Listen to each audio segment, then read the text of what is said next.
Maman m'a écrit, on ne fera pas l'anniversaire de ton enfant, les temps sont durs.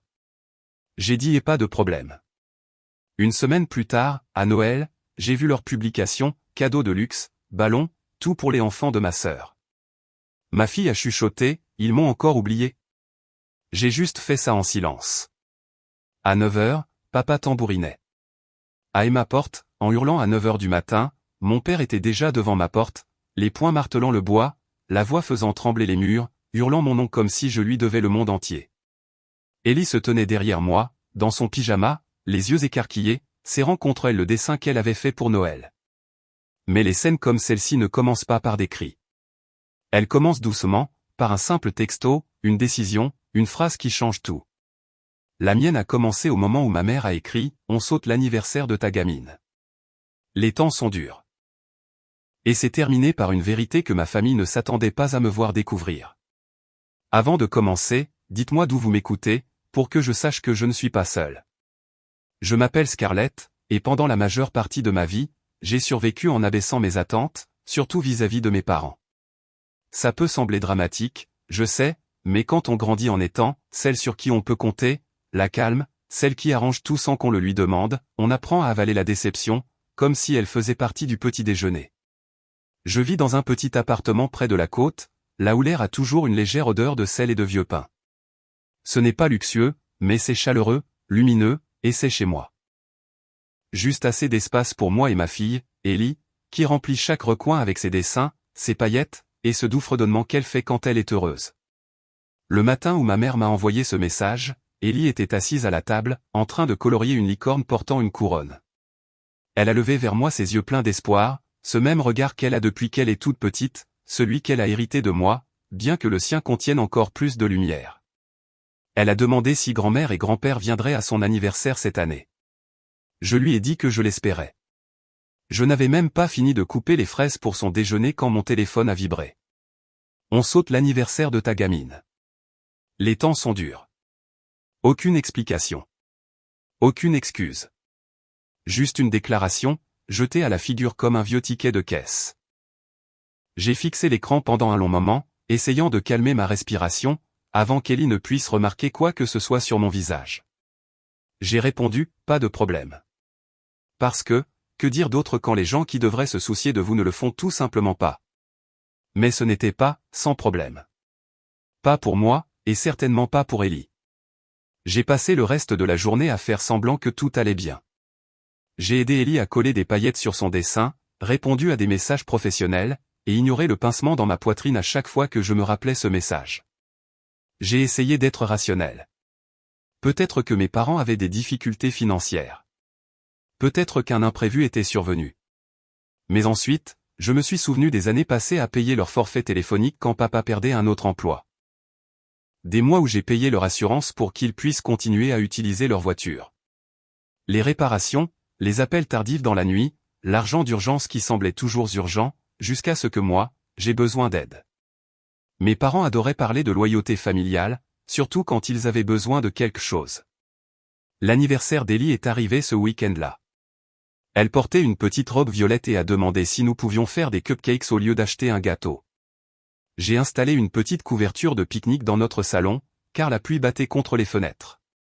Nous avons mis sa musique préférée, ouvert quelques petits cadeaux pour lesquels j'avais économisé, et invité 2 de ses amis d'école dont les parents avaient eu la gentillesse de les déposer. Elle a ri, dansé, et a tellement essayé de profiter de chaque seconde. Mais quand la journée s'est calmée et que ses amis sont rentrés chez elle, elle s'est dirigée vers la table, a pris un cupcake, et a fixé l'unique bougie que j'avais gardée juste pour elle. Peut-être l'année prochaine, a-t-elle chuchoté. Elle n'a pas pleuré. Elle a juste nettoyé les paillettes et est passée à autre chose, comme le font les enfants quand ils ne veulent pas que vous vous inquiétiez. Mais quelque chose en moi a changé ce soir-là. Pas de la colère, pas encore. Juste une douleur sourde, qui ne semblait que trop familière. Noël est arrivé plus vite que prévu, comme c'est toujours le cas quand on jongle entre le travail, les factures, et une enfant qui compte les jours avec des anneaux en papier qu'elle scotche autour de son poignet. Ellie s'est réveillée tôt ce matin-là, dans son pyjama rouge, serrant le dessin qu'elle avait fait pour mes parents, 2 grands-parents se tenant la main avec une petite fille entre eux. Elle avait même dessiné un petit cœur au-dessus de leur tête. Elle s'est assise près de la fenêtre, attendant, les jambes repliées sous elle, fredonnant doucement comme si elle essayait de garder l'espoir au chaud. J'ai préparé du chocolat chaud, j'ai continué à vérifier mon téléphone, tout en faisant semblant de ne pas le vérifier. Midi est arrivé, puis 14 heures, puis 15 heures. Pas un appel, pas un message, pas même un emoji envoyé par accident, juste le silence, épais et familier. Peut-être qu'ils sont occupés, ai-je dit, essayant d'avoir l'air légère. Ellie a hoché la tête, mais ses épaules sont tombées, comme elles le font quand elles luttent contre la déception. Quand elle a fini par glisser vers le salon pour regarder un film, j'ai ouvert mon ordinateur portable. Je n'aurais pas dû. Une partie de moi savait que c'était une erreur. Mais l'habitude est tenace, surtout quand on a passé des années à essayer de se convaincre que sa famille vaut mieux que ce qu'elle est vraiment. Dès que l'écran s'est allumé, je l'ai vu. Un sapin de Noël plus haut que le plafond de leur salon. Des piles de cadeaux débordant sur le sol. Des arches de ballons serpentant au-dessus de l'entrée. Les enfants de ma sœur Marissa déchirant les cadeaux comme s'il s'agissait d'un tournage publicitaire. Ma mère était à l'arrière-plan, tenant une boîte couverte de paillettes, souriant si largement que ses yeux disparaissaient presque. Au-dessus de tout ça, sa légende flottait comme un coup de poing, tellement béni d'être avec nos tout petits préférés.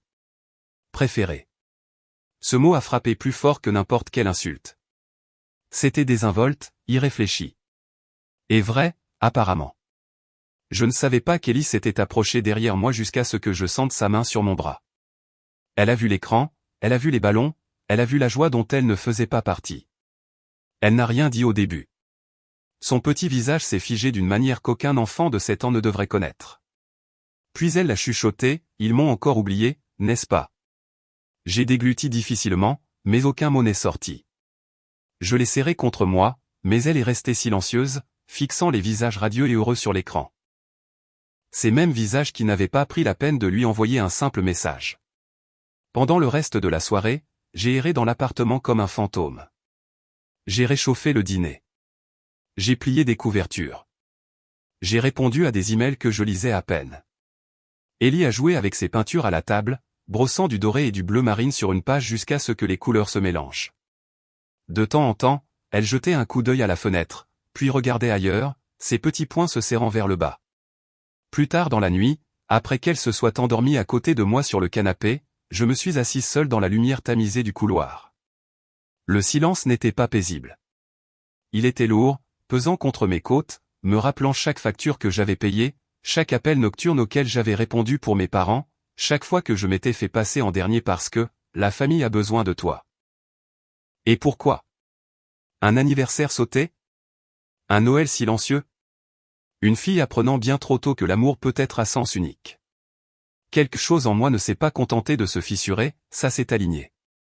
Une ligne nette, tranchante, entre ce que j'avais accepté toute ma vie et ce que je ne tolérerais plus. Je me suis réveillé le lendemain de Noël avec une sorte de clarté étrange, calme, stable, presque déconcertante. L'appartement était immobile, de cette immobilité qui vient après une longue nuit passée à faire semblant que tout va bien. Ellie était recroquevillée sur le canapé, tenant la peinture dorée et bleu marine qu'elle avait faite la veille. J'ai bordé une couverture autour d'elle, écarté une mèche de cheveux de son front, et je suis resté là un moment, laissant le poids de tout cela s'installer dans ma poitrine. Puis j'ai allumé mon ordinateur portable. Pas pour les emails professionnels, pas pour faire défiler les réseaux sociaux, pas pour trouver des excuses à des gens qui avaient cessé de les mériter. J'ai ouvert l'onglet des paiements. Des années de virements automatiques me fixaient en retour, forfait téléphonique, assurance, abonnement, petite somme d'urgence qui s'était transformée en routine. C'était une carte de chaque fois où j'avais essayé de maintenir la paix, chaque fois où j'avais cru qu'en les aidant, ils finiraient par être là pour nous. Ma main a plané une seconde. Pas par peur, mais par réalisation. J'ai juste fait ça tranquillement. J'ai cliqué sur le premier, annuler. Puis le suivant, et le suivant. Une réaction en chaîne de libération. Pas de musique dramatique, pas de main tremblante, juste un calme que je n'avais pas ressenti depuis des années. Au lever du soleil, tout ce pourquoi il dépendait de moi avait disparu. Pas par vengeance, mais par nécessité, par protection pour moi et pour Ellie. S'il ne pouvait pas être présent pour une petite fille de 7 ans qui les aimait de tout son cœur, il n'avait pas le droit de vivre au crochet du mien. Vers le milieu de la matinée, mon téléphone a vibré. Pas mes parents, bien sûr que non. C'était ma sœur Marissa. Scarlett. Papa pète les plombs. Maman pleure. Tout a été coupé. Tu as fait quelque chose? Sa voix n'était pas accusatrice. Elle était fatiguée, familière, une voix qui savait exactement de quoi nos parents étaient capables. J'ai juste fini, ai-je dit. C'est tout. Il y a eu une longue pause, puis un doux « bien ». Le reste de la journée s'est déroulé selon un rythme étrangement paisible. J'ai nettoyé la cuisine, lavé les pinceaux qu'Ellie avait laissés dans le gobelet, plié le linge. Des choses ordinaires, mais chacune semblait différente, plus légère, comme si je vivais enfin dans une maison où chaque recoin nous appartenait, et non à des obligations que je n'avais jamais accepté de porter. Ce soir-là, j'ai aidé Ellie à ranger ses nouveaux livres sur l'étagère. Elle n'a pas mentionné mes parents. Elle n'a pas demandé pourquoi ils n'avaient jamais appelé. Elle s'est juste appuyée contre moi et a dit « J'aime quand c'est juste nous deux ». Et j'ai réalisé quelque chose. Cette vie calme, sans le chaos frappant à la porte, était ce qu'elle méritait depuis le début. Je ne savais pas ce qui allait se passer ensuite. Je ne savais pas comment mon père réagirait quand il comprendrait que tout avait disparu. Mais je savais qu'il le ferait. Les gens comme lui le font toujours. Et je savais aussi ceci, le calme avant la tempête est réel. Il est doux, faussement bienveillant, et il vous donne juste assez de temps pour respirer avant que tout n'éclate. Le lendemain matin, à 9h pile, ça a commencé. À 9h du matin, les coups ont retenti, vifs, furieux, faisant vibrer le cadre de ma porte d'entrée comme si quelqu'un essayait de l'enfoncer. Ellie a sursauté, manquant de laisser tomber le bol de céréales qu'elle tenait. Je l'ai tiré doucement derrière moi, le cœur stable, mais lourd. Je savais qui c'était avant même qu'il ne hurle mon nom. Scarlett, ouvre cette porte. Maintenant. La voix d'Howard a claqué dans le couloir, assez fort pour qu'un voisin entr'ouvre sa porte, puis se retire rapidement. J'ai pris une lente inspiration et déverrouillé la mienne, mais ne l'ai ouverte que d'1 centimètre. Son visage remplissait l'ouverture, rouge, sauvage, ce genre de fureur qui vient de la perte de contrôle sur quelque chose qu'il pensait posséder. « Qu'est-ce que tu as fait ?» a-t-il craché. Le téléphone est mort. L'assurance a disparu. Même ce foutu abonnement. Tu crois que c'est drôle? Derrière lui, Linda attendait, serrant son sac à main contre sa poitrine, les yeux naviguant entre nous comme si elle voulait parler mais avait oublié comment. Et debout légèrement sur le côté, il y avait Valérie et Tessa, ma tante et ma cousine, les bras croisés, prêtes à juger avant d'avoir entendu un seul mot. Je n'ai pas bronché. Tout ce que je payais, ai-je dit doucement, j'ai arrêté de le payer. Howard a poussé la porte plus large avec sa paume. Je l'ai bloqué avec mon pied pour qu'il ne puisse pas entrer. Ses yeux ont glissé au-delà de moi vers Ellie, qui jetait un coup d'œil depuis le couloir. Tu l'entraînes là-dedans, a-t-il claqué. Tu l'empoisonnes. Tu essaies de la monter contre la famille. La famille? Ce mot a failli me faire rire. Tu veux dire la même famille qui a sauté son anniversaire parce que les temps étaient durs? Puis a posté une fête de Noël avec des arches de ballons et des montagnes de cadeaux pour les enfants de Marissa. Valérie a soufflé. Ce n'est pas la question. Tu es dramatique. Tessa a renchéri, les bras croisés, tout le monde dit que tu réagis encore de manière excessive. Tu rends toujours les choses plus grosses qu'elles ne le sont. Ellie est sortie de derrière moi, petite mais déterminée. Ils m'ont oublié, a-t-elle dit doucement. Ils m'ont encore oublié. Le couloir est devenu silencieux. Howard a détourné le regard en premier. Puis il a ricané, secouant la tête. Les enfants ne comprennent pas ces choses-là. Les adultes ont des responsabilités, des factures, des priorités. Exactement, ai-je coupé. Et pendant des années, j'ai couvert les tiennes. Son visage s'est tordu. De quoi bon sang est-ce que tu parles? Je me suis avancé complètement dans l'encadrement de la porte, laissant maintenant la vérité s'installer entre nous. Les forfaits téléphoniques, les assurances, les réparations, l'argent d'urgence. Chaque fois que vous aviez besoin de quelque chose, vous m'appeliez et je payais sans poser de questions. Linda a grimacé. Valérie a froncé les sourcils. Tessa a murmuré, tout le monde aide ses parents. J'ai levé la main. Mais quand Ellie a eu besoin de vous, quand elle se tenait à la fenêtre pour son 7e anniversaire à vous attendre, quand elle a fait ce dessin pour Noël et qu'elle est restée assise là en pyjama à s'accrocher à l'espoir. Ma voix n'est pas montée. Elle n'en avait pas besoin. Vous ne lui avez rien donné. Pas un appel, pas un message, rien. La mâchoire d'Howard s'est crispée. Nous étions occupés. Oui, ai-je dit. Occupés à célébrer les enfants de Marissa.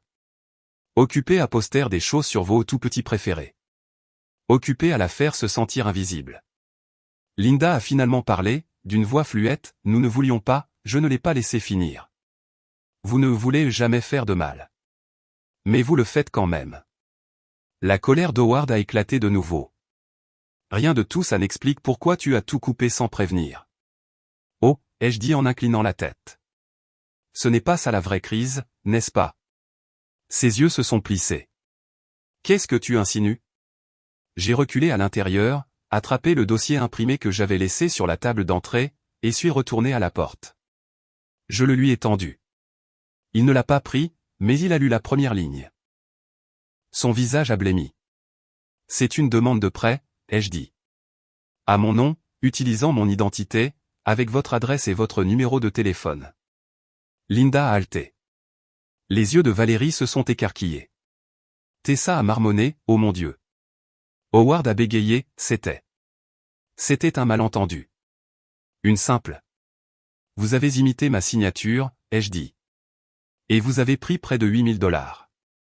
Sa bouche s'est ouverte, puis fermée, les poignets tremblants, la voix se brisant. Tu n'en avais pas autant besoin que nous. Le couloir a semblé se refroidir soudainement, comme si ces mots avaient drainé la dernière once de chaleur de l'air. Ellie s'est rapprochée, pressant son épaule contre ma jambe. J'ai posé ma main sur sa tête. Vous avez volé votre propre fille, ai-je dit calmement. Et vous l'avez justifié parce que vous pensiez que je ne riposterais pas. Howard s'est jeté en avant comme s'il voulait saisir les papiers, mais je les ai retirés. Il n'était pas assez rapide. Il ne l'avait jamais été. Pas quand il s'agissait de responsabilité, de compte à rendre ou de décence élémentaire. Écoute-moi bien, a-t-il grogné. Si tu déposes quoi que ce soit. Je l'ai déjà fait, ai-je dit. Le silence est tombé, lourd, absolu. J'ai déposé plainte hier matin. J'ai joint les documents, les échantillons d'écriture, les transferts, tout le dossier. Quoi qu'il arrive ensuite, ce n'est plus de mon ressort. Linda a couvert sa bouche. Valérie a chuchoté quelque chose qui ressemblait à une prière. Tessa a fait un pas complet en arrière. Howard avait l'air sonné, pas vaincu, mais choqué que la seule personne sur qui il comptait pour se taire ait finalement choisi de ne pas le faire. Tu ne ferais pas ça, a-t-il dit, mais c'était une supplication maintenant, pas une menace. J'ai croisé son regard, calme et posé. Je ferai n'importe quoi pour protéger ma fille, même de vous. C'était là, le renversement de pouvoir. Le moment où il a réalisé que je n'étais plus sa dépanneuse. Je n'étais plus son filet de sécurité. Je n'étais plus la fille qui disait, pas de problème, tout en saignant de l'intérieur. Ellie a tiré sur ma manche. Maman, a-t-elle chuchoté. On peut fermer la porte? Oui, bébé, ai-je dit. J'ai soutenu le regard d'Howard une dernière seconde, juste assez longtemps pour que la vérité l'atteigne. Et puis j'ai fermé la porte. Cette fois, il n'a pas essayé de l'arrêter. Il n'en avait pas le droit. Le silence après le clic de la porte était presque irréel, épais, lourd, mais propre, d'une manière que je n'avais pas ressentie depuis des années. Ellie s'est appuyée contre moi, sa petite main toujours enroulée autour de l'ourlet de mon pull. Je l'ai ramenée à l'intérieur, j'ai verrouillé la porte et, pour la première fois depuis longtemps, j'ai senti que je tournais la clé pour nous, et non pour empêcher quelqu'un d'entrer. Au cours des semaines suivantes, tout a changé. Mes parents ne se sont plus montrés. Pas d'excuses, pas d'explications, pas de tentative de dernière minute pour réparer ce qui ne pouvait pas l'être. Au lieu de cela, des parents éloignés ont envoyé des messages passifs-agressifs sur l'unité familiale, puis se sont tus quand je n'ai pas répondu. Valérie a posté des citations vagues en ligne sur les filles irrespectueuses, et Tessa a fini par supprimer la moitié de ses commentaires quand les gens ont commencé à poser des questions auxquelles elle ne pouvait pas répondre. Marissa a été la seule à prendre des nouvelles sincèrement. Elle est passée avec des courses un soir et a admis qu'elle n'avait pas été choquée par l'histoire du prêt. Papa a essayé un truc similaire avec moi il y a quelques années, a-t-elle dit. J'ai dit non, donc tu n'as pas eu cette chance. Ce n'était pas réconfortant, mais c'était honnête. Pendant ce temps, la vie dans notre appartement s'est adoucie. Ellie a recommencé à peindre. De grands tourbillons de couleurs, plus vifs que ceux qu'elle avait fait en décembre.